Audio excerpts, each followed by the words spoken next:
জাবেদা থেকে একটা লেনদেন জাবেদা করা হয়, জাবেদা থেকে খতিয়ান করা হয়। আমরা এইটুকু শিখেছি যে লেনদেন থেকে জাবেদা কিভাবে করা হয়। আজকে আমরা শিখব একটা লেনদেন থেকে আমরা খতিয়ানে কিভাবে স্থানান্তর করব। তবে যারা এখানে আমরা কিছু উদাহরণ দিয়েছি।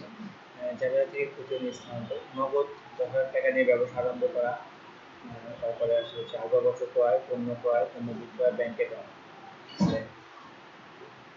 দেখা যাক আমরা প্রথমে ঘর থাকবো, আমরা প্রথমে শিখবো হচ্ছে টি ছকে হিসাবের টি ছক,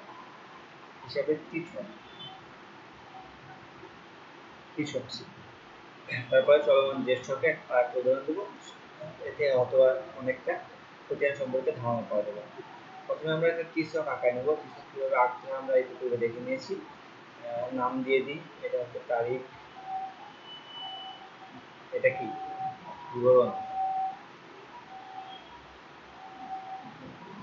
আমি জাবেদা থেকে আনবো দেখে এখানে জাবেদা পৃষ্ঠা, এখানে টাকা, তাহলে এর পাশে একই হবে তারিখ, বিবরণ, জাবেদা পৃষ্ঠা, টাকা। এর পাশে কি ক্রেডিট, পাশে ডেবিট। আচ্ছা, আমি দুটা হিসাব করে দেখাচ্ছি। তারিখ, বিবরণ, এই যে পুরো করতে করতে প্র্যাকটিস হয়ে যাবে। প্রথমে মনে থাকবে না কোথায় কি লিখতে হবে, কোন জিনিসের কোন ঘর। আমি যখন প্রথম করছিলাম তখন আমি খাতায় লিখে রাখতাম, আমার খাতাটা এখনো আছে। মানে কোন অঙ্কের কত ঘর, এই ঘর আমি মুখস্থ করতাম পরীক্ষার আগে। যাওয়ার সময় আমি ঘরগুলো মুখস্থ করে রাখতাম, মানুষ পড়ার সময় মুখস্থ করে আমি ঘর মুখস্থ করি। প্রথমে আমাদের কি করতে হবে, নাম লিখতে হবে। নামটা কি, আমি কোন হিসাবটা করবো, আমরা নগদান হিসাবটা করবো। এখানে নগদান হিসাব। দেখো এখানে আরেকটা জিনিস থাকে, সেটা হচ্ছে মানে হিসাবের কোড লিখতে হয়। এখান থেকে হিসাবের কোড লিখতে হবে, প্রতিটা হিসাবের একটা করে কোড থাকবে, সেই কোডটা আমরা এখানে লিখে দেবো। আসল দেখা যাক কি কি আছে। একটা আমরা নগদান করবো, আর একটা হচ্ছে আসবাবপত্র হিসাব করবো। আর প্রথমে দেখা যাক নগদ 10,000 টাকা নিয়ে ব্যবসা আরম্ভ করে। নগদ যদি 10,000 টাকা নিয়ে ব্যবসা আরম্ভ করে, জাবেদাটা কি হবে, জাবেদাটা হবে নগদান হিসাব ডেবিট, আর কি মূলধন হিসাব ক্রেডিট। এটা হচ্ছে ডেবিট, এটা হচ্ছে ক্রেডিট। নগদান হিসাব ডেবিট, তার মানে কি আমার নগদান হিসাবে ডেবিট পাশে বলবে, এটা তো ঠিক, এ পাশে বলবে ডেবিট পাশে বলবে। কি বলবে, আমরা কি করবো, নগদ হিসাবে ডেবিট পাশে কত 10,000 টাকা, 10,000 টাকা লিখলাম। এখানে আমরা তারিখ দিয়ে দিব, তো 2014 সালে জানুয়ারি 1।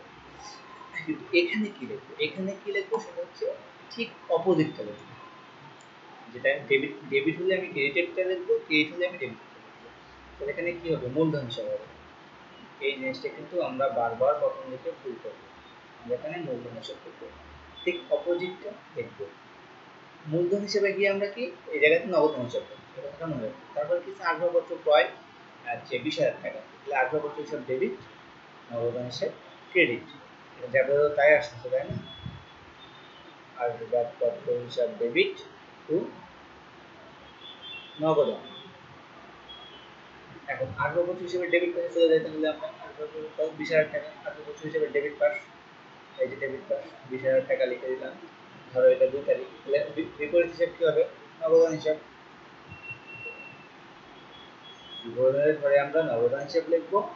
এখন আমরা নগদান হিসাব কি, ক্রেডিট, নগদান হিসাব ক্রেডিট 20,000 টাকা। এটা 2 তারিখ ধরছি, তাহলে কি আসবাবপত্র হিসাব ডেবিট কি ছিল, আসবাবপত্র।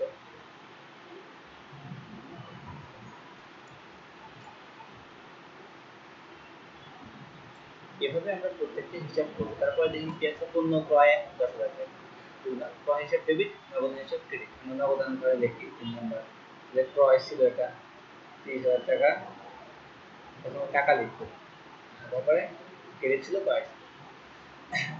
তারপরে পণ্য বিক্রয় 5,000 টাকা, পণ্য বিক্রয় করছি 5,000 টাকা, তাহলে কি নগদান হিসাব ডেবিট, বিক্রয় হিসাব ক্রেডিট, নগদান ডেবিটের দিকে লিখে ফেললাম।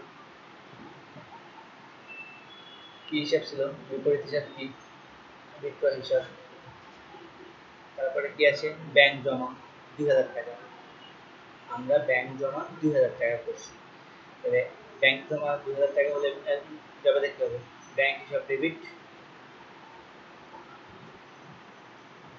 ডেবিট আর নগদান হিসাব ক্রেডিট।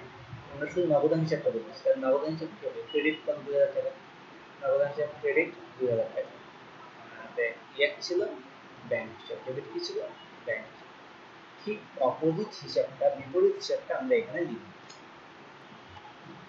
আমরা জানি যে কৃষকের জের বের করা হয় একটা নির্দিষ্ট হিসাবটা শেষে, তাহলে আমরা এখন কি করবো, একটা জের বের করবো। অনেকগুলো হিসাব ছিল, তার মধ্যে আমি শুধু দুটো করলাম। এখন আমার কাজ হচ্ছে যে আমরা হিসাবে জের বের করবো। হিসাবে জের বের করে নিলে কি হবে, এখান থেকে আমরা র্যামিল করতে পারবো, র্যামিলের মাধ্যমে আমরা হিসাবের গাণিতিক সূত্রটা যাচাই করতে পারবো, কোনো ভুল ত্রুটি আছে কিনা সেটা দেখতে পারবো। তাহলে আমরা দেখি হিসাবের জেরটা বের করি। হিসাবের জের কিভাবে বের করতে হয়, প্রথমে হচ্ছে যে পাশ বড় সে পাশে আমরা যোগ করব। কোন পাশ বড় আমরা বুঝতে পারছি না, তারপরে এই পাশটা মনে হচ্ছে বড়, লিখে ফেলি এই পাশটা 20-25,000 টাকা লিখে বন্ধ করে দেবো। এ পাশেও ঠিক একই অ্যামাউন্ট লিখবো, 25,000 টাকা। এখন কথা হচ্ছে শর্ট কত, 10 আর 5 15, মোট 10,000 টাকা শর্ট। এটা কি, এটা আমাদের ব্যালেন্স সিডি মাসের 31 তারিখে আমরা এটা করব ব্যালেন্স,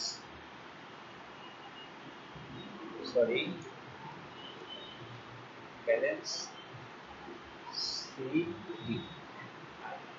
যেটা জানুয়ারি মাসের 31 তারিখে, মানে মাসের শেষে যেটা ব্যালেন্স সিডি, এটা ঠিক পরবর্তী মাসে গিয়ে হবে ব্যালেন্স বিডি। যেমন 2014 সালের ফেব্রুয়ারির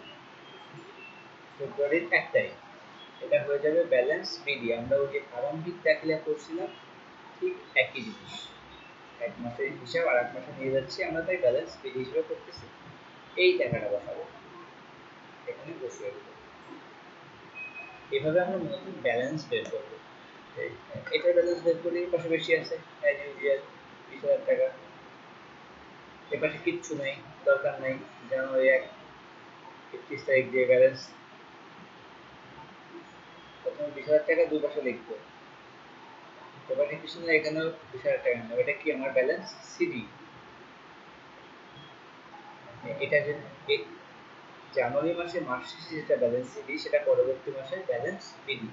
এখানে যায় ফেব্রুয়ারি 1 তারিখে হয়ে যাবে ব্যালেন্স বিডি এই 20,000 টাকা। এর নিচে লিখে দেবো, এটার নিচে কোনো দাগ হবে না। এভাবে আমরা মূলত খতিয়ানগুলো জাবেদা থেকে, একটা লেনদেন থেকে জাবেদা করবো, জাবেদা থেকে খতিয়ান করবো। এভাবে আমরা সকলগুলো যতগুলো হিসাব থাকবে, যেমন এখানে ব্যাংক হিসাব ছিল, তারপরে এখানে মূলধন হিসাব ছিল, এখানে ক্রয় হিসাব ছিল, এখানে বিক্রয় হিসাব ছিল, এভাবে আমরা প্রত্যেকটা হিসাব একটা করে এরকম করে করে করব। তো লেনদেনের কৃষকের প্রভাবটা আমরা আজকে দেখলাম। পরবর্তীতে আমরা জাবেদা থেকে খতিয়ান স্থানান্তর করবো চলমান যে সে পর্যন্ত সবাইকে ধন্যবাদ।